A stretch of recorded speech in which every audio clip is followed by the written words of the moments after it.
বলছি যে সরকারকে ইগনোর করব, কারণ সরকারই তো মডিফিকেশন অ্যাপ্লিকেশন যখন করেছে তাদেরই উৎসাহ থাকবে কোর্টে গিয়ে মেনশন করে ডেট নিয়ে সেখানে যাওয়ার। তা তারা যদি হাত গুটিয়ে বসে থাকে, আমরা কেন তারা যে আপনার আদালত অবমাননা করলো সেই ইনফরমেশন আমরা তুলে দিয়েছি মাননীয় সর্বোচ্চ আদালতে, এবং আমরা নোটিশ পাস করেছি চিফ সেক্রেটারি এবং ফিনান্স সেক্রেটারিকে বাই নেমে।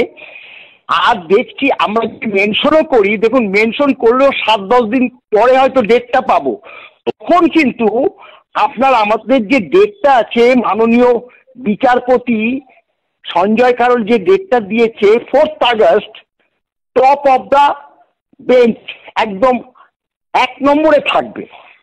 টপ অফ দ্য বোর্ড এর আগেও ছিল, আমরা যেদিন দেখেছিলাম ওই 16 তারিখে যখন উঠলো মামলাটা 16ই মে, ওখানেও ছিল টপ অফ দ্য বোর্ড, তখনও 1 নম্বরে আমাদের মামলাটা ছিল।